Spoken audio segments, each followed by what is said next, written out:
we said it.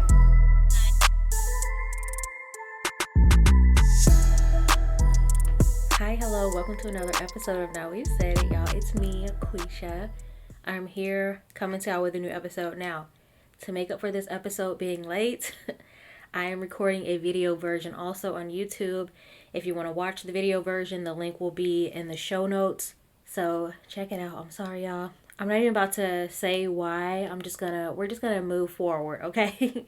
Okay, there is so much drama to talk about. I cannot contain myself. Okay, so let's just go in order because this is ridiculous. Okay, oh my gosh. Like, Bravo just popped off this past week. First things first, since I don't really recap Vanderpump Rules, let's just go ahead and get the Vanderpump Rules tea out of the way. Congratulations to Lala. She had her baby Ocean. She's so cute. They look very happy, and she looks so thrilled to be a mom, and I'm just so happy for Lala, y'all. Now, listen, I do go back and forth on Lala a little bit, you know, her and her little black scent that she likes to throw on every now and then. Like, girl, Lauren from Utah, shut it down. Calm it down a little bit. Just be yourself. Lala was my favorite person when she first came on the show, but she quickly lost that. But it seems like motherhood it's suiting her. It seems to be maturing her, and I don't know when we're going to see Lala on our screens again. I do not watch any of those movies. Now, I did watch The Row. She did a great job in The Row. The movie was trash, but her acting skills were very good. So I don't know when I'm going to see Lala again. I don't know. What's that movie with Al Pacino? Where she had those 2,000 eyebrows and what it was, a period piece from like the 60s or the 70s. Girl, I do not think I'm going to watch that movie. So I'm not sure when I'm going to see Lala again on my screen. But I do follow her on Instagram. So, you know, I'm watching from there. So congratulations to her and baby Ocean. She's a beautiful baby. Brittany's about to pop, do not care. But that loops into Jax and their tax issues. Turns out he owes like $1.2 million in taxes. I saw a clip, shout out to the Sup Facebook group. I saw a clip of somebody in the Facebook group posted a clip of him on live making excuses for his tax issues. Basically, oh, I had a bad bookkeeper, but it's all getting straightened out. That, like, it's no big deal. First of all, he looked coked out of his mind in that video. That's the first thing I thought of. Like, he can barely talk. Like, he sounds like he has, like, sinus issues. Kind of like me right now, but his were, like, it was a cokey. It was giving me a cokey ambiance, okay? I would like to say I feel bad for Brittany, but I don't, because she knew damn well what she was getting into when she married this fool. So, whatever, girl. And them and the whole homophobia thing. Like, I just cannot get down with the couchies.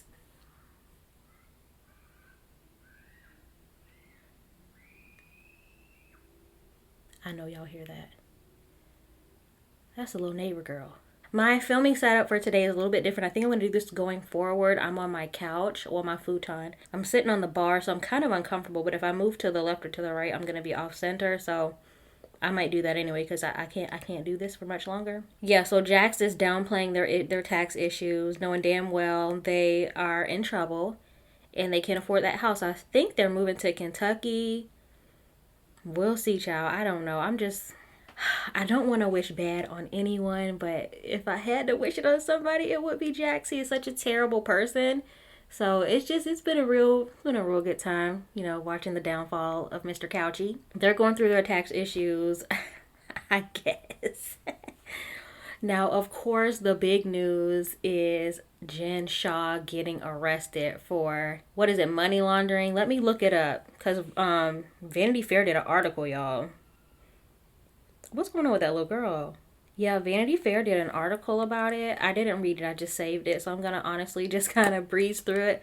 I know that Jen and Stewart got arrested. Stu Chains. Recently, like, she's been wilding like she never got arrested, y'all. Hold on. Let me read the drama.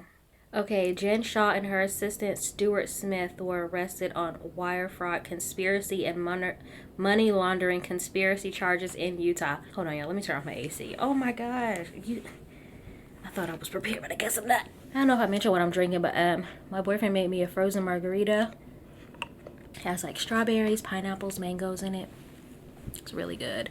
Okay, so it says the indictment alleges that Shah and Smith carried out a wide-range telemarketing scheme that defrauded hundreds of victims throughout the U.S. from 2012 up until this month. It claimed that Shah and Smith targeted the victims, many of whom were over age 55. Why are y'all doing that? allegedly sold them business services, in quotes, that they knew to be fraudulent. Ooh, child. Per the Department of Justice, some of those in on the scam allegedly told their targets that they would make the management of victims' business more efficient or profitable, including tax preparation or website design services, notwithstanding that many victims were elderly and did not own a computer. Oh my gosh. So Shah appeared before a federal judge on Tuesday. The judge set conditions for both Shah and Smith, including the requirement that they not travel internationally or outside of Utah, except to appear in court, and that they not engage in telemarketing. Oh my gosh, so I read somewhere that she could get up to 50 years in prison. Oh, no, they didn't. They said Jennifer Shah, who portrays herself as a wealthy and successful business person on reality television. And Smith, who is portrayed as her first assistant, allegedly generated and sold lead lists of innocent individuals for other members of their scheme. And then, of course, they talk about how she couldn't really explain what she did on the reunion. I was still confused. I talked about that, like, what? I don't understand what you're saying. What do you actually do, though? Shah, 47, and Smith, 43, have each been charged with one count of conspiracy to commit wire fraud in connection with telemarketing. They have also both been charged with one count of conspiracy to commit money laundering, which carries a maximum sentence of 20 years. Oh, the maximum sentence for the wire fraud is 30 years. So yeah, that's a total of up to 50 years. Ooh, well... Okay, so that's that, right? So after she got arrested, first of all, I have not seen the mugshot yet. I'm waiting for that. But also, she got out, fresh out, and got her hair pressed. She went and got a blowout and a press, child. And then the person that did her hair, oh, let me find the post. She's like not taking it very seriously from the looks of it. Oh, I must have deleted it. Anyway, but what I saw was, from what I can remember, she got her hair pressed and she was like... clearly unbothered, like scrolling through her phone on the internet and stuff, like on the gram and stuff, and she was saying, like, I think she made merch, like free gin or something like that. Like, girl, why are you doing this? She looked very, very unbothered. Then after she got her hair pressed, child, showing off the hair. You know how they do the little model, how the girls get their hair done by celebrity quote unquote stylists, and they show they modeling their hair and they're fixing it, flipping it like this, you know, flipping your hair, touching it and twisting back and forth, closing your eyes, like batting your lashes, that whole thing. She was doing that whole spiel, just like out here acting like nothing happened, girl. So I'm excited to see what's going to happen with her. I thought they had like I saw people say that her hearing was like live streamed or whatever, or part of it, because I believe it's really set for like 6 months from now or something. And they said they captured some of it on the show. I don't think they captured the actual arrest, but I think they captured like right after it. And of course they got the cast reactions and all that stuff. Yeah, ooh, they are really, really getting us hyped for season 2. Now, I love season 1, but I feel like season 2 is going to be even juicier. Okay, so the other thing that I have to talk about is they posted the looks for the Atlanta reunion. I'm going to talk about that when I do the Atlanta recap. So let's go ahead and get into the official recap. Let me sit up. I'm slouching. Oh my gosh, I look so embarrassing. You're on camera. This does not look any better, but moving on. Okay, so y'all know what's first. I have to talk about Dallas. Dallas has good moments. I feel like if you put all the good moments that we've had in all of these 12 episodes, they would make half of an episode. Or maybe they could make like one really good episode out of all of the juicy moments that we've seen from the past 12. Okay, so episode 12, it says RV having fun yet. So we have Stephanie. She's going to take the ladies to Oklahoma to talk to the Bigfoot guy. Some guy that saw Bigfoot. Okay, so, and then we have a scene with Tiffany and her mom. Okay, like, listen, I'm bored of it. I'm sick of it. I feel like there might not be that much to Tiffany. I don't see drama. We need drama from our housewives. I don't see the story. Where's your story besides you were raised with a strict mom and you're a robot? I don't understand. So here's my question to y'all. Do you guys think that Tiffany's mom is being nice for the camera? I think she is, because I believe Tiffany. I don't think that's something you would make up. My mom treats me this way or my mom treats me that way. And every time she says something to her mom's like, oh, that's good. Like, that's a great idea. And she's like, what? Like, when she told her mom she was going from 5 to 4 days, her mom was like, great, you need the time. She was like, huh? I hope y'all can't hear all these exterior noises. It was dead quiet when I was getting cute. I heard not one peep while I was doing my makeup. So yeah, and I feel like her mom is like knowing that the cameras are on her, so she's being on her best behavior, which is a typical mom move. Unless you're Mama D. See, Mama D doesn't give a rip. okay? But like people like Tiffany's mom who like to put on a good show or a good appearance are going to be so damn phony on camera. I know behind the scenes her mom is exactly as Tiffany says. What do y'all think? Let me know. Do you agree or disagree with that? Do you think her mom's like actually nice all the time, or is her mom not as bad as Tiffany is making her out to be? Brandy and Deandra thing, like, it's not even that big of a deal. Like, why does Deandra care if Brandy thinks she's not a Christian? What do you care? And I don't think that's exactly what Brandy is saying. I can't really tell exactly what Brandy is saying. Their whole Halloween and religious conversation was very confusing to me. I don't know what was happening. And honestly, I was too lazy to rewind to find out what exactly they were trying to say about each other. It just seems like, I guess, Brandy thought the whole shaman thing was dark-sided, and Deandra was trying to tell her like it's not a religious thing, it's more of like a spiritual thing, like just kind of trying to get to know yourself. Again, just like petty storyline, fake storyline stuff, especially with Brandy. I feel like she doesn't want us to focus on the fact that her man is out here cheating. What did Giselle say? Cheater, pumpkin eater. That's what Brian out here doing. And the pumpkin is right on theme with their red heads, okay? Moving on, Cameron and Court in the house. Very fake again. Also, like, who cares? Buy the house or don't. Y'all. Or sell the house or don't. This is like very much like rich people problems. I'm sure they can afford to move into their dream house and still wait for their other house to be sold. But I think didn't Cameron say it was a rule of courts that they can't get a new house until they sell the old one? I mean, now that is smart, but if they have all this Westcott money like they claim, bitch, move. I feel like Cameron does not need a storyline. Cameron is just funny. She says the weirdest, craziest stuff.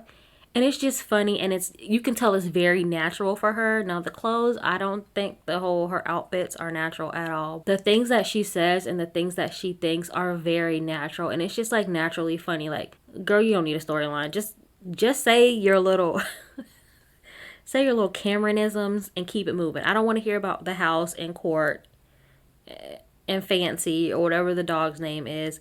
Although I do love a dog. But they're not showing me enough of the dog. And that's not even my type of dog. So I don't care.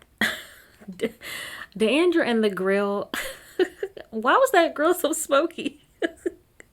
Why was there so much smoke coming out the grill? What was she cooking? I couldn't see no food on the grill. So what was causing all the smoke? I don't understand grills. I'm not a griller. I don't know from that world. But the fire department came. The fire department came, the alarm's going off. That makes me so nervous when I'm cooking and the alarm goes off. I think we took all of ours down. But it just makes you feel like you're doing something wrong and you're just causing a scene, okay? And I do not like to do that. Again, what was on the grill? So Jeremy comes in to help her. Y'all, what do y'all think about their relationship? Do you think that they're really that touchy-feely? Ooh, I cannot keep my hands off you. Ooh, I want to have sex with you, like, all the time. I'm not really feeling it. I'm not believing it. It's ringing false to me. And he's crazy as hell. He's a psychopath. Anybody that swims in jeans is out of their right mind. They're crazy. You gonna jump in the pool in jeans?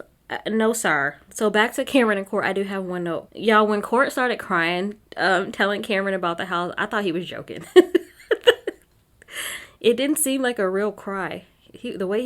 Maybe he was embarrassed to be crying, but I was embarrassed to be watching it because I thought it was fake. Like, I thought he was joking. But he really got teary-eyed and told her, we got the dream house. Okay, congratulations. Then Tiffany meets with Mama D to kind of air out and get some advice on how to deal with her mom. She says she wants a relationship that's kind of like hers and Deandra's. What? Have you seen them? Have you watched this show? This ain't what you want, honey. But I see what she's saying. She wants to have a bit of a closer relationship with her mom. Girl, listen. The mother-daughter relationship is very fragile. And if you are, however old she is, what is she, like late 30s, early 40s, and you still haven't had that kind of relationship that you want, talking to Mama D is not going to get that relationship to a better place. She seems like she's afraid of her mom. And listen, a lot of us are afraid of our moms, okay? I have a decent relationship with my mom, but it's not like we don't have heart-to-hearts or anything like that because it's a little awkward sometimes, you know?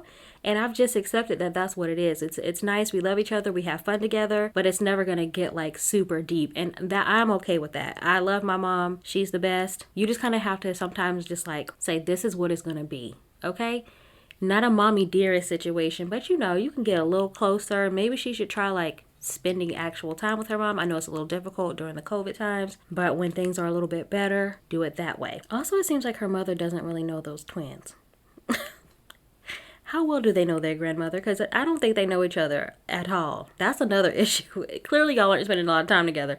I don't think she knows those kids. Now, during her conversation with Mama D, I did feel bad for her. She said her parents were disappointed in her that one of her twins wasn't a boy. Because y'all know the whole thing, like in China, boys are favored more highly than girls, which is so sad. It breaks my heart. And she had twin girls, so she said she felt like her parents were disappointed in her, so she felt like she like failed. That part actually did break my heart. I felt really bad for her because unless you're doing like what you call like the IVF, where you pick what kind of like embryos you have, you really can't control, you know, what if you're gonna have a boy or a girl. So that part was actually sad. I'll go ahead and give it to her. So then we shoot over to Brandy, and she got like a Google alert about Deandra talking about her racist video. So she got upset and she texted Deandra and she was like, I read what you said about me and my racist video. She put racist video in quotes.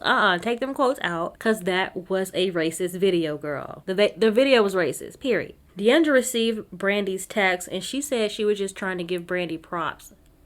I don't know about that, but you know, you can't be surprised when your castmates or co-workers comment on something shitty that you did, something racist that you did. Of course, people are going to want to know their opinions. I mean, hello? Why is this plane flying above? Y'all feel like I live in New York or something with all these damn noises. I really feel like I live in a little suburb in Florida, and it's ridiculous. I don't know, but I hope that little girl is okay. I did not go check on her. So then Deandra starts talking to the crew. I love a good breaking the fourth wall moment. She starts talking to the crew and she's like, I don't want to film anymore. I don't feel like filming today or something. Or she wasn't going to go on the trip. I couldn't really tell what she was saying. Yeah, she was like, I just feel like they're all going to be against me. So I don't want to go. Like she's saying either I don't want to go on the trip or I don't want, something like that. Y'all know. If you saw the episode, you didn't, don't worry about it. But she ends up filming because she was there. So they all meet at Stephanie's house to go to Oklahoma in the RV. Brandy's driving the RV. She's dressed terribly. I'm not even going to get into that. And they're all like in the foyer. And Deandra's like, so Brandy, are you driving the RV? And Brandy's like, yeah. So I was Googling, searching how to drive an RV, and I got a Google alert. She just looked around, and then her eyes stopped at Deandra. And Deandra's like, and she just smiled. Deandra goes, and? Like, bitch, go on and say it. Like, what? I love Deandra for that, because that was funny. And then, of course, Carrie. What is really going on outside? Yeah, they might be looking for somebody out there. So Carrie is loving the fact that they are arguing. Y'all know Carrie loves when Deandra is being made to be embarrassed. But Deandra didn't look embarrassed. And she jumped in like, yeah, Deandra, you should apologize. You made her feel bad. Like, Carrie, this is not your fight, girl. Aren't you and Deandra trying to make up? Why are you jumping in this? It's just because you like to see Deandra in a bad spot. You don't really care about Deandra, even though you said that you did. You really don't. Deep down, she just doesn't like Deandra, and she just should just say that. Like, girl, I do not like Carrie. I do not like her. Like, honestly, she does nothing for the show. Like I said before, we have housewives that we hate them, but we know that they're good for the show, so we keep them on. Like Dorinda. I wanted to see Dorinda go so bad, but when she actually left, I was like, dang, y'all really gonna get rid of Dorinda? Like Dorinda, okay? We need Dorinda. I was actually sad to see Nene go. We needed Nene. Well, not really, because it shows that Atlanta's doing really good. But you know, Nene was good for the show. Like, some people are just good, okay? It was honestly time for Tamara to go. I would have kept Vicky on for a couple more seasons, to be honest.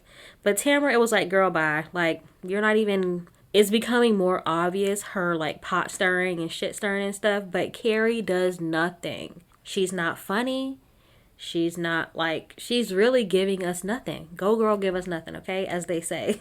Right, so Brandy calls Deandra selfish, and then Carrie just starts chiming in, agreeing, looking very smug in the face, child. And that's where the episode ends. From what I saw it on the Bravo app, I did not get a preview for the next episode, so that's where we end off with Dallas. I say that I'm gonna stop watching these shows, but I can't. Like, Bravo is a part of me. As much as I hate a show or a season. Now, I did stop watching Jersey for a few seasons. I actually feel bad about that, so I'm going to go back and watch those just for funsies and to just like catch up. I think I missed about 3 seasons of Jersey. Maybe even just 2. But Dallas is like, yo, honestly, Dallas has been struggling since like season 1. It's been a struggle. Like, I don't know what they're gonna do. You can't say that there aren't good housewives to be cast in Dallas, because that is not true. There has to be in Dallas somebody better than Carrie. There has to be. Anyway, so that was Dallas. So let's go on over to Atlanta. Now, speaking of Atlanta, the reunion looks came out. I love Atlanta because they always dress on theme for the reunion. No matter how much they might hate each other, they always agree to the theme, and I love that. The theme this year is all black. So I'm going to talk about the outfits real quick, and if you're watching this on YouTube, I'm going to have a picture of the outfits that I'm talking about up on the screen here. So we're going to go through each of the ladies' outfits. Okay, so first off, let's start with Miss Cynthia Hill. Cynthia is wearing, oh, her and Shamia kind of look the same. So Cynthia, I'm surprised they had Shamia at the reunion, y'all. All right.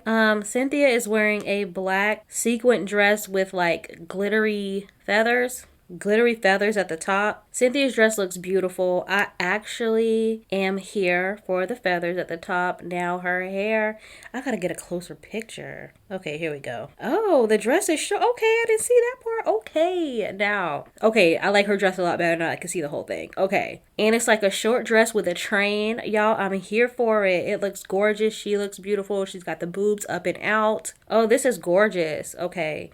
Yeah, she has a bob haircut, a wavy bob, and her hair is like an ashy brown color. Oh, it's gorge. Okay, yes ma'am. And she looks like she lost some weight. Listen, Cynthia looked good either way, okay? Oh, that dress is gorgeous. Very much here for it. Okay.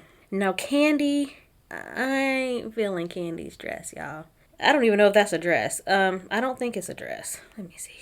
It's not. Candy is wearing her mistress outfit from the bolo night. I don't like any of it. I don't like her hair. Now, I do like that she's wearing a little, what do you call that? Like a ball gag choker?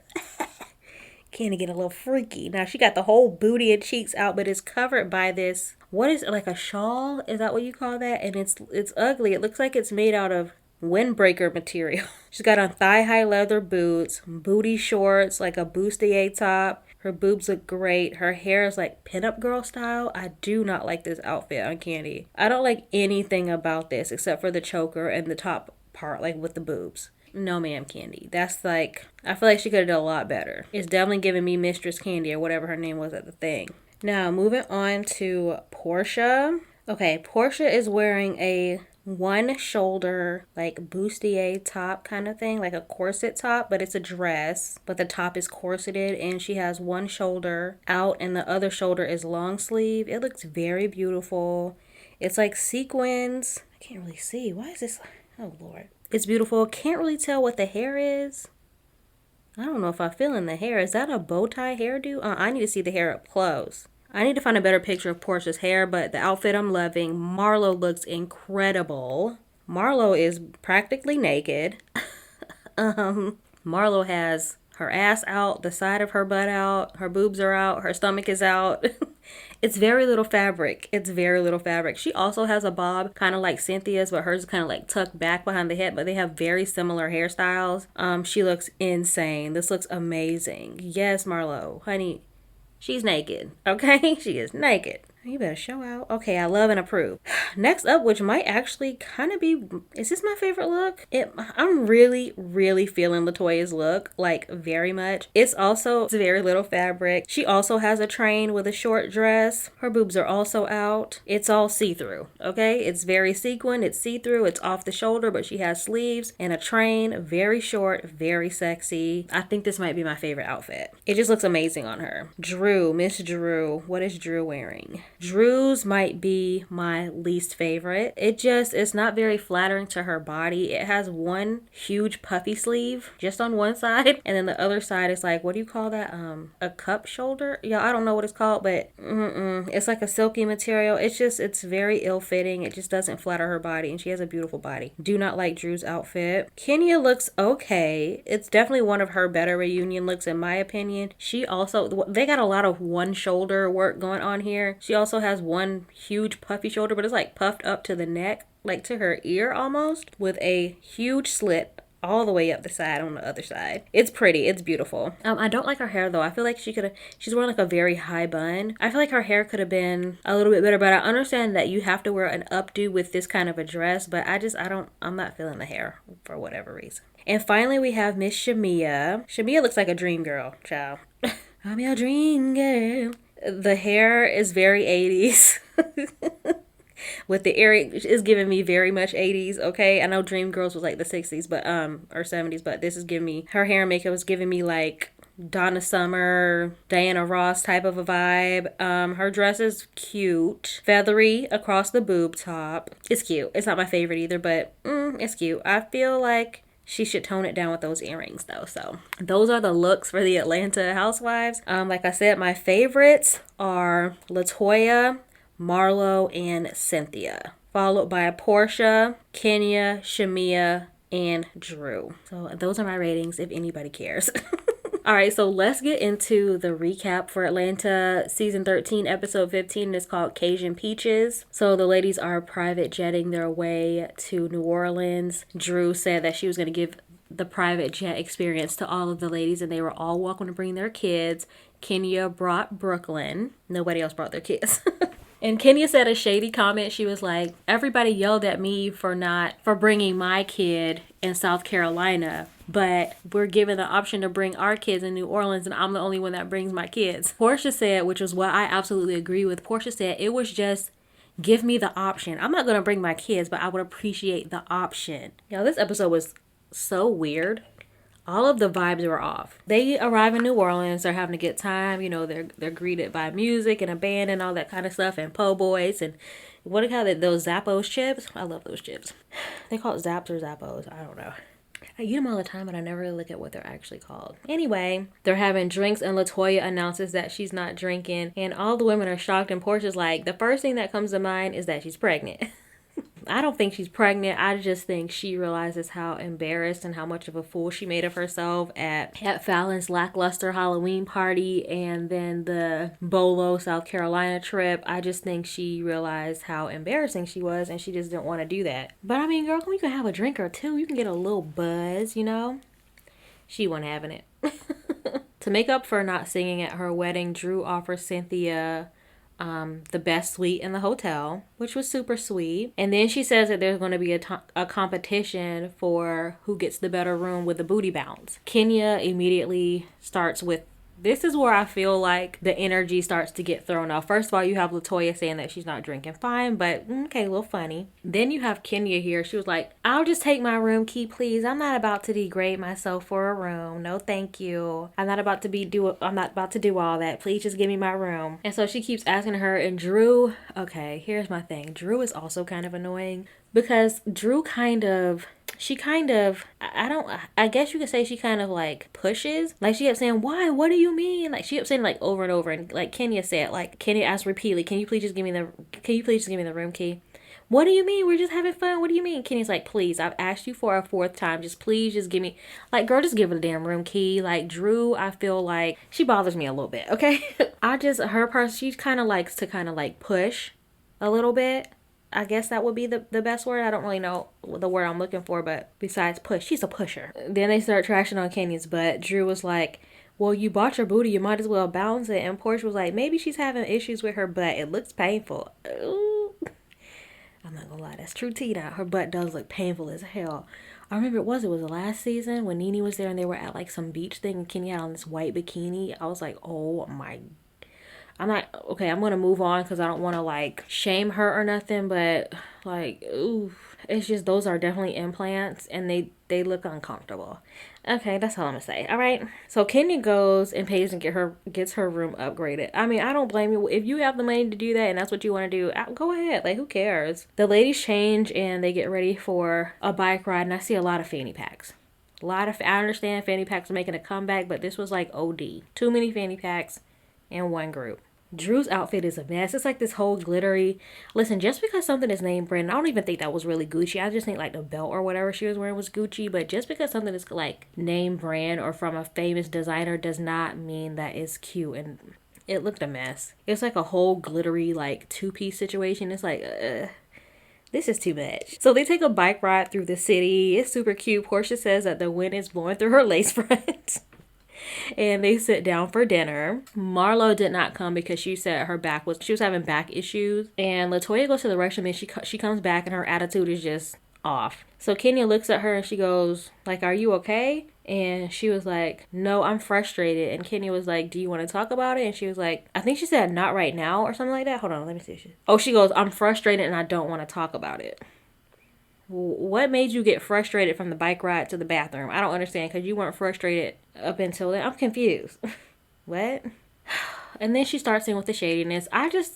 Something about Latoya. I understand this is your first season as a friend of. You're not doing yourself any favors with your approach to the shade, okay? The way she does the shade is just very unnecessary. But she starts with her shadiness again. There was like, they're eating, so there's like a lull in the conversation. They're eating. And she was like, this reminds me of Fallon's party. This is boring. And Drew was like, what? And then all the women tell her, speaking of Fallon, you were very rude to her for no reason. And even Kenya said that. And I think that might have gotten through to Latoya. I can't really tell. I don't think so. They're basically like, you were just very rude to her for no reason. She's never done anything to you for you to be going so hard at her. Y'all, it's a jealousy thing. I told y'all. I talked about it in the last episode. And then Drew goes, why aren't you drinking? And then Latoya goes, because I don't feel like it. Is there anything else?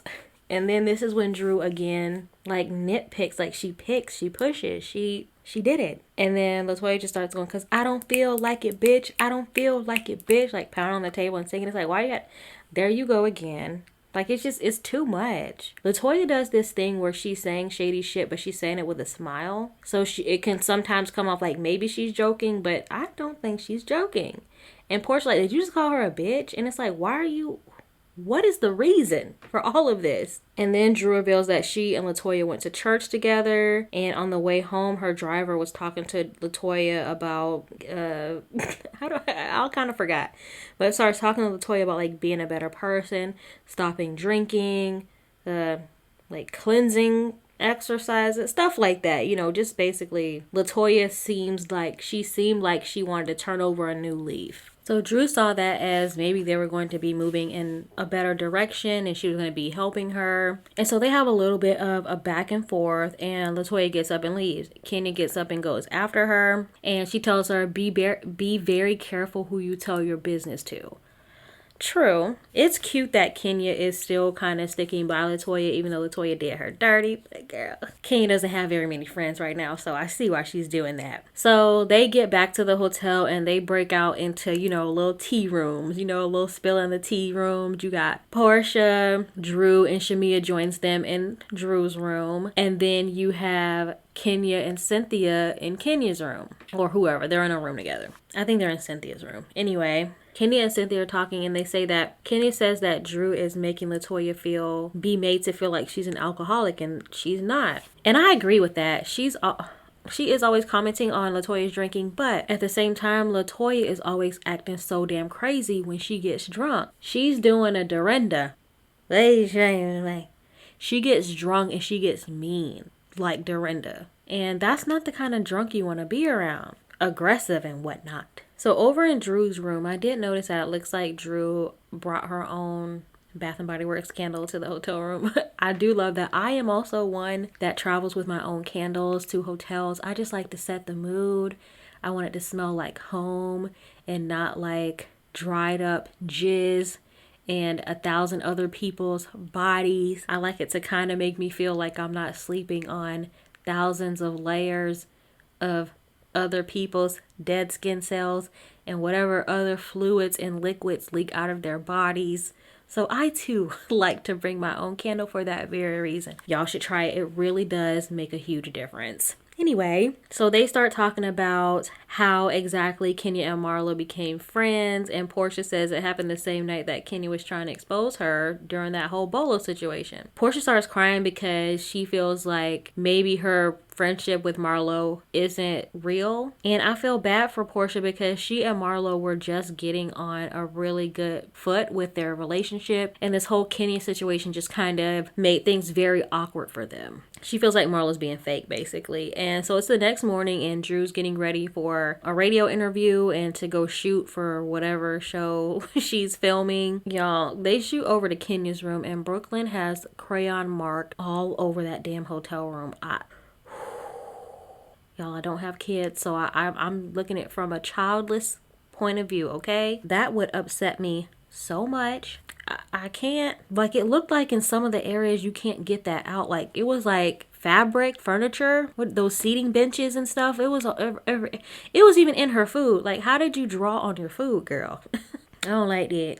Latoya comes in again. I don't even know if I have to say it every time, but she comes in. They're all meeting in Drew's room, and Latoya comes in being shady. She just always has a shady aura around her. She's just like, it would be very difficult to be friends with somebody like her because you just don't know what you're going to get, and you don't know if she's being genuine or not because everything she said is so damn stank. She basically came in with like shades on, and Candy has finally joined the ladies. Candy came late because she was also filming something, and she joined the ladies late. So Candy joined in this day, and she was like, they're all in Drew's room, and Latoya said something like, oh, I got my hater blockers on, da-da-da. Candy was like, I'm glad I was not here last night because this does not feel, the vibes are off. And honestly, the main people that are causing the off vibes are Latoya and Drew and Kenya, kind of. But Kenya honestly isn't. She kind of is, but she also isn't at the same time. It's mostly issues people with Drew. So you have Kenya and Drew and Latoya and Drew. And I know Drew's an actor, so I know sometimes they put on personas and they come off very phony, which I'm kind of getting that from Drew. But also she's kind of like annoying. I don't know. I'm gonna keep on going. So Drew says that she has an event planned with the ladies, but unfortunately she and Cynthia will not be going to the event because Cynthia is coming with her to a radio interview. So the event that she has planned is for the ladies to go Zydeco dancing. And basically it's like, somebody showed a clip on their phone. It was like line dancing, but make it New Orleans style with a little twerk and a little bounce to it. Y'all, it was weird. Portia and Kenya's face said it all. Like, I do not want to do this. Y'all know Candy is always funny about dancing events anyway. I don't blame her. I'm not down with all that either. But anyway, so they go to the interview, and on the bus to the line dancing, Kenya and Marlo are being very fake friends. Like, very, very friendly. But it's like, I feel like Marlo's being genuine, but I feel like Kenya's just doing it to like irk Portia, honestly. So they get to the Zydeco dancing thing. Everybody's shaking their booty except for Candy. She is struggling. She's not having a good time. Is, you know, then they show clips of past dancing events, and Candy is just like, I don't know how to make my booty shake like that. And Portia's like, you got all that booty back there, girl. Just shake it a little bit. Shake it. Throw that thing in a circle. Truly, I got a good amount of booty too, but I can't really move it the way I can move. I can do a little bit, but I can't really be doing all. You know, maybe I need to take a couple of these lessons because, girl. Portia and Marlo have a side conversation after the dancing event. Marlo says that she feels like Portia changed, and Portia says the same to Marlo. And then Marlo was like, I'm going to ask you, was everything Kenya said false? I mean, y'all, here's the thing, though. Hold on, I have a hair on my tongue. I do think that Portia did a little something with Bolo, but at the same time, if she doesn't want to talk about it, then stop pressing the issue. I feel like Kenya is pressing it so hard because it's Portia. I feel like if it was, I can't even really say because she's not really that close to anybody else. But for example, if it was Cynthia, she might tell on Cynthia too because she's jealous of people getting married. I don't know, whatever. If it was somebody else if it was somebody that Kenya was actually close to, I don't think Kenya would really be pressing so hard on the Bolo thing. I think simply because it is Portia, Kenya was going so hard. So regardless if it's true or not, if Marlo is Portia's friend, she wouldn't be pressing the issue that much. And she shouldn't have honestly even asked that question of Portia. So Portia says, yes, it's false. And Marlo goes, okay. But it's like, why did you have to ask her that? I mean, I feel like Portia's lying, but so what? She doesn't want to talk about it. Maybe she's embarrassed because the way Kenya is going about things, because Kenya is making her feel embarrassed about it. And she even says, like, she can't believe Marlo asked her that. She goes, yes, everything Kenya is saying is false, and I can't believe you just asked me that. Marlo says that she can't understand why their friendship has changed since South Carolina. She hasn't told Kenya any of Portia's business, which I do believe. I believe Marlo is a good friend, and when it comes to like keeping secrets or, you know, not telling all your friends' business, I do believe that Marlo is good for that. Marlo says that if Kenya brings it up again, she's going to set her straight, which was very sweet. Then they shoot back over to the bus, and Shamia is explaining the situation to Kenya. Kenya says she doesn't understand why Shamia goes so hard for Portia when Portia doesn't do the same for her. Okay, whatever. Portia and Shamia had a little bit of a dip in their friendship, but they have been back on track for years, like since their babies have been born. And honestly, their little dip was only for like a few months, and that happens with friendships. Kenya is so like, she doesn't understand how things operate outside of her own personal experiences. So like, for example, if it's not happening to her, she doesn't understand how it can be happening to somebody else. Like, she's okay to have her ins and outs with friendships as long as it's on her terms. But when somebody else has ins and outs, she's like, but they weren't there for you when they did this or during this time. It's like, yeah, but we're back. We had a little thing, but now we back, girl. What is that saying? Child, y'all, I'm all over the place. That little margarita and got in my, I feel like, do I have a boogie? Yeah, that little margarita and got into my head. I hadn't even finished it yet. But anyway, so Portia and Marlo seem to hug and make up, which is cute, but we'll see in more in a minute because I don't know. Back on the bus, Kenya is talking to Shamia, saying she doesn't understand why she always defends Portia. Latoya pipes up. Latoya pipes up and says, "You're her lap dog." Oh my God. Like, girl, ain't nobody. And Shamia even said, girl, be quiet. Nobody's talking to you. Portia and Marlo make it back to the bus. Kenya asked Marlo, why does she seem so down? And Marlo was like, you know, which is like a lot of energy. You know, give me a couple of drinks and I'll talk about it. And Portia's in the back looking like, you'll talk about what?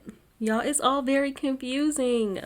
Okay, so that's where the episode ends. So overall, this was a pretty good episode. It was decent. Like I said, Drew, now she's going to be a good pot stirrer for sure. She's not my favorite person, but I do think Drew is really good for the show because, first of all, Drew has a lot of drama. She has the stuff with Ralph. Girl, that is enough on its own, okay? Then she has the stuff with her mom. Her mom, that's a weird situation too. So I feel like Drew's going to give us a lot of good drama. So Drew is good. Latoya is even good for the show.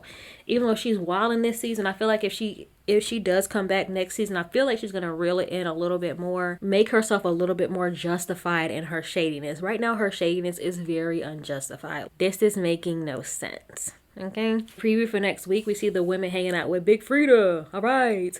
Marlo is talking to Kenya and Portia, saying that they both have her in an awkward position, which they kind of do, but it's like they do, but they don't because, they're both kind of saying like, it's okay to be friends with this other person, just be my friend also kind of thing, especially when it comes to Portia. Kenya is kind of like, I feel like Kenya is definitely using Marlo to make Portia angry, and Marlo is just having a difficult time trying to be a friend to the both of them, which I do feel bad for her about that, but ciao. And so it looks like Marlo like gets up and storms off, and then we see Portia and Kenya getting into it a little bit. Oh my gosh.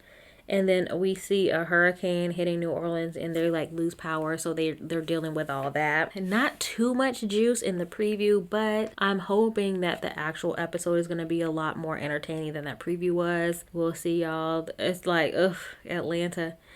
We're definitely at a bit of a lull in the season, but again, it's still better than Dallas. Atlanta is still one of my favorite cities to watch, so always going to be here for Atlanta. All right, y'all, so let's move on to Jersey, all right? Jersey. I like to save the best for last, like the episode that I feel was the best, and Jersey is like, these last two episodes of Jersey have been chef's kiss, all right? Chef's kiss. All right, so let's get into Jersey. I'm going to briefly talk about episode 6, and then we're going to talk about the new episode 7. So episode 6 was called Dildos Down the Shore. Oh my gosh. I have very quick notes, so I'm just going to skim over my notes and just kind of go from there. First of all, Melissa's body is ridiculous.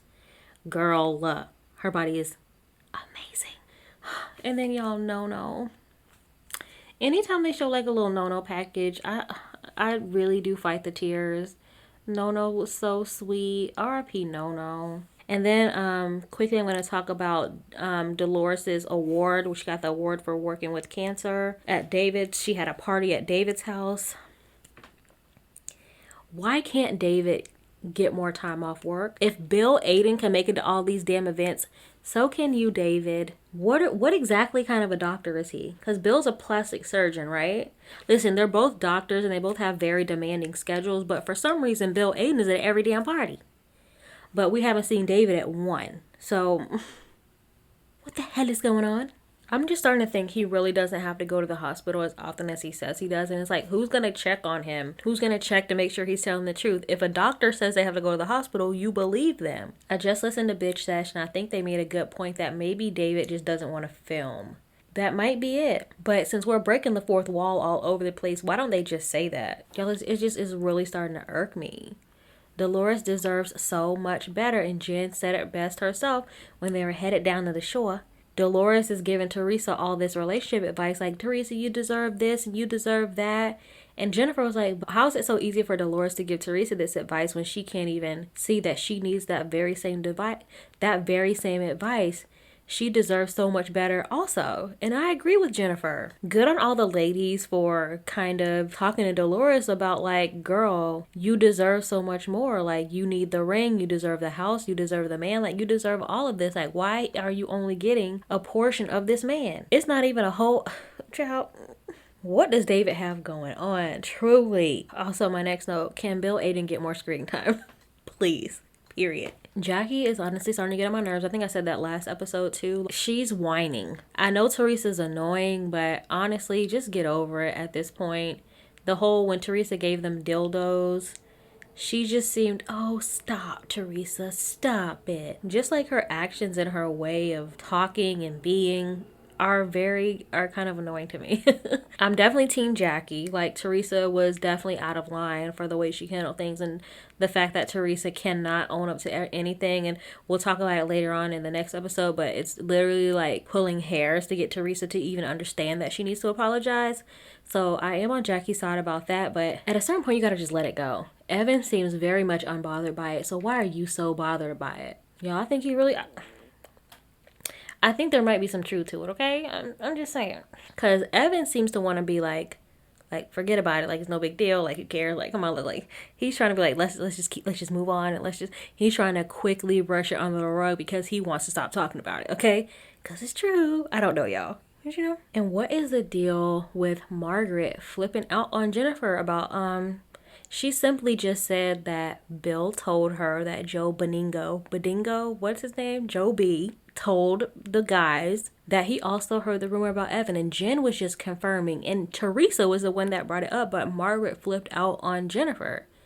And then she started going crazy on everybody. She started yelling at Jackie, she started yelling at Melissa, like, girl. Margaret was misplacing her anger. So anyway, let's talk about episode 7, which is called Old Feuds Never Die. We pick back up with the fight. Teresa storms off from a fight she caused.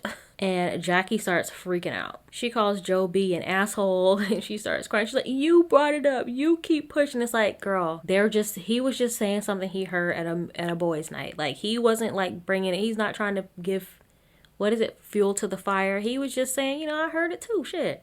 And then Margaret starts yelling at Joe. There's like a lot of Botox tears, a lot of crying faces, but no actual tears. Y'all know the Botox tears, a lot of that going on. You have Jackie crying, Margaret's crying, they're yelling at each other. I'm very confused. You have Jen in the corner pouring a tequila into a mug. Like, what do you call it? What are those beer mugs? She's just pouring up some Patron in the corner. Teresa comes back down and starts yelling at Joe and Melissa for not defending her against Jackie. What the? And props to Queen Melissa. She got all up in Teresa's face. And I don't know if y'all saw this, but Teresa kind of piped down. She piped down a little bit. She's like, okay, yeah. She piped down a little bit. She got a little quiet, a little mousy.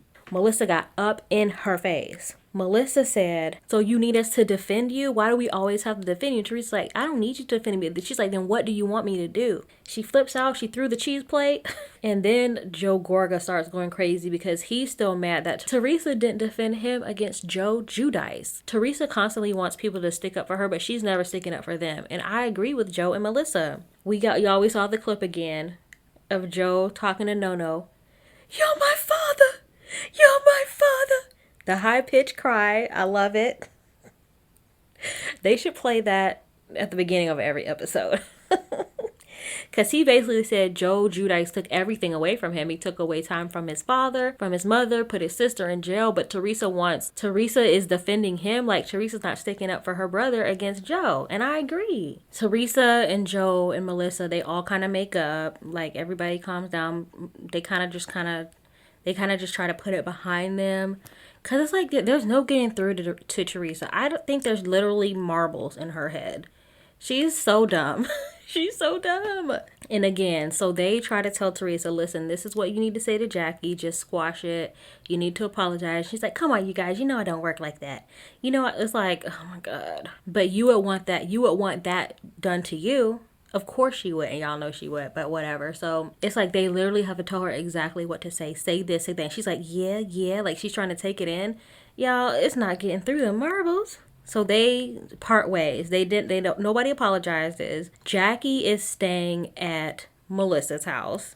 Teresa is staying with Dolores down the shore. They're all at the shore, but they're staying in separate houses. So it's the next day, and now listen, between the two houses and the breakfasts, put me at Melissa's house. Now, honestly, I'd be at either one, because at Dolores' house, they had like those bagels with the cheese and the bacon on them and all that, the egg. Love that too, but honestly, the food at Melissa's house looked a lot better. It was more fresh. You had sausages and avocado and eggs and all this other kind of stuff. Now I noticed, like I told y'all, as a person who had an eating disorder, I know the signs. Jackie is still very much wrapped up in her eating disorder. I've been noticing this about Jackie, honestly, since she got on the show. The way she eats, she never really eats at events. Every time she eats, it's always like a salad. Her drinks are always like sparkling, light beer. Everything is like the healthy alternative. She never just like lets loose and has fun, which I understand, but it's like you still have an eating disorder. You're still struggling. You know, we still always have eating disorders, but she's still struggling. Now me, I've come past it, you know. I've come through to the other side. I'd like to think so. Anyway, I could, look at me. But anyway, now she's at Melissa's house with all this food. Now, listen, she could still do the healthy alternative. She could have like eggs and avocado, especially from the night before. They were clearly all very drunk, including Jackie. So the fact that she wakes up from a night of all that drinking and all she wants is yogurt, that's not filling. There's no carbs to like soak up the alcohol and like replenish you from the night before. I noticed that they're all eating all this gorgeous, amazing food, and she's eating 2 yogurts and grapes. Girl, you're struggling. I see you. I peep. I think anybody that has eating issues, we peep game, Jackie. I peep game. Bill Aiden pops up. Bill makes it. The guys start arriving. Evan is also coming. They're meeting at Melissa's house on this day. They're going on the wave runners. They're going on the boat. They're hanging out by the pool. Very nice day. So the other party gets there, you know, Teresa, Dolores, Frank, all of them. They get there. Teresa and Jackie kind of squash it. Teresa gives the most half-assed apology I think I've ever heard. But Jackie's like, fine, that's all I wanted. I just wanted you to actually like say something. So she did. Teresa was like, so, you know, when Evan gets here, you know, maybe you can talk to him for me. And Jackie's like, no, you can talk to the both of us. I'll be there with you. And I agree with that. You were bold enough to go running around town in front of him, even at his party, talking about him, even continuing up until the night before, still talking about him, but you're not bold enough to face him in his face? Nah, you finna face him in the face. Yes, Jackie. And then so as Evan's like, he's like on his way, Teresa's being weird. She's like, I don't know, I'm nervous, I feel bad. Yeah, you should. Very interesting to see her like actually like nervous to face him. And then in her confessional, she's like, yeah, you know, usually it's like up to the woman to talk to her husband, but you know, maybe they have a different kind of marriage. No, they have a regular marriage. It doesn't matter the gender. You disrespected this person, you need to apologize to this person, okay? So Evan arrives. She's very uncomfortable, but she apologizes to him, and he's like, listen, it's been squashed, it's whatever. and they both seem relieved. They all move on. They do a cheers. It's cute. They go on the boats. They go on the wave runners. They're having fun. Teresa's doing the absolute most, trying to take pictures of Jackie and Evan. Oh, give him a kiss. Oh, yeah, that's cute. I'm like, bitch. Yeah, watch me kiss my husband with your single ass. So they get off the wave runners. They're starting to have food or whatever. Y'all, then Margaret and Jennifer get into it. Margaret blames Jennifer for the situation that happened the previous night. And Jennifer, she was like, because, you told Teresa what Joe said. So what? The men quickly evacuate. They're like, you know what? Let's go. It's getting it's getting loud over here. So the men leave. They leave the food, or they take their food, but they move to a separate part of the house because I don't blame. I would have went with the men, honestly. Jennifer tells Margaret that the way she treated Joe is embarrassing.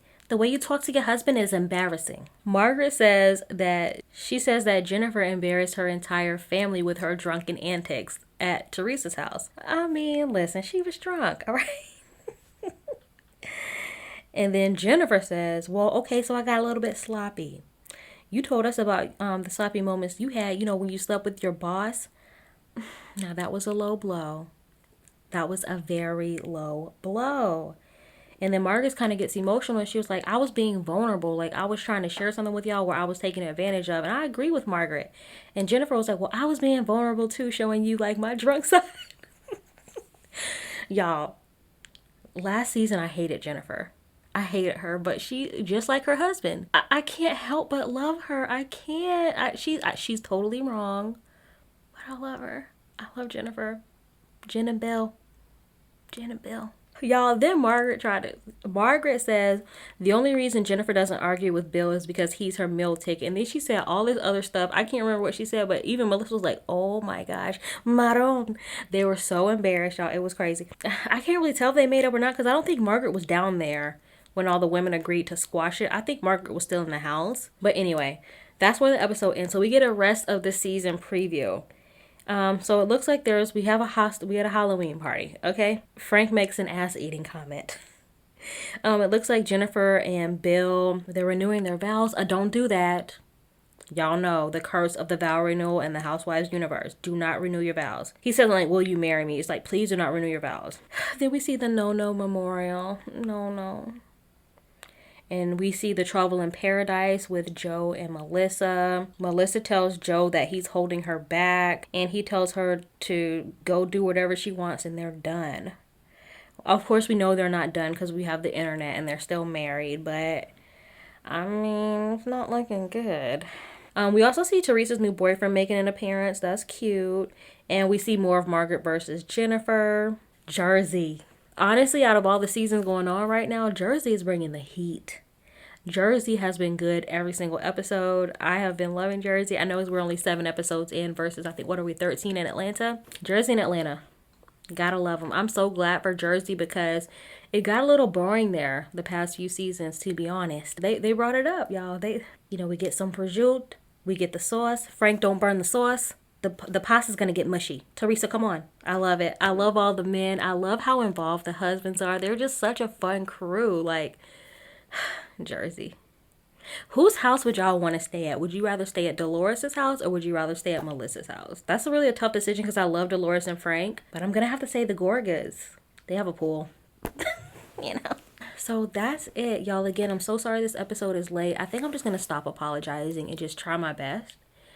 Going forward. I'm going to try my best to get an episode out for you guys on Friday. I will be out of town, so just pray for me, y'all. I'm going to try my best. If not, please understand. So I'm recording this on Sunday night, so I will not, of course, not be recapping the new Atlanta because it's not out yet. It's going to be out in a couple of hours, so, I'll talk about it hopefully on Friday's episode. I'm going to try my best, okay? I'm sorry. Please be sure to rate and review me. Give me positive comments. Give me thumbs up. Leave comments down below if you're watching this on YouTube. If you're watching this or if you're listening to this anywhere else, just please give me 5 stars and thumbs up. And whatever the positive rating thing is that you are listening to this, please help me out. Y'all, trying my best, all right? Also, if you're watching this on YouTube, I will put in the card above and in the description box down below how I got this makeup look. You can follow my other channel. It's a makeup channel. I also do vlogs and mukbangs and all kinds of stuff over there, y'all. I'm really active over there, okay? That's what's really taking up all my damn time, You can also email me at nowwe'vesaidit@gmail.com. I'll put all the information in the show notes and description box down below. Thank you so much for watching and or listening, and I will see you next week. Or wait, I'll see you later this week. Bye. But now we said it.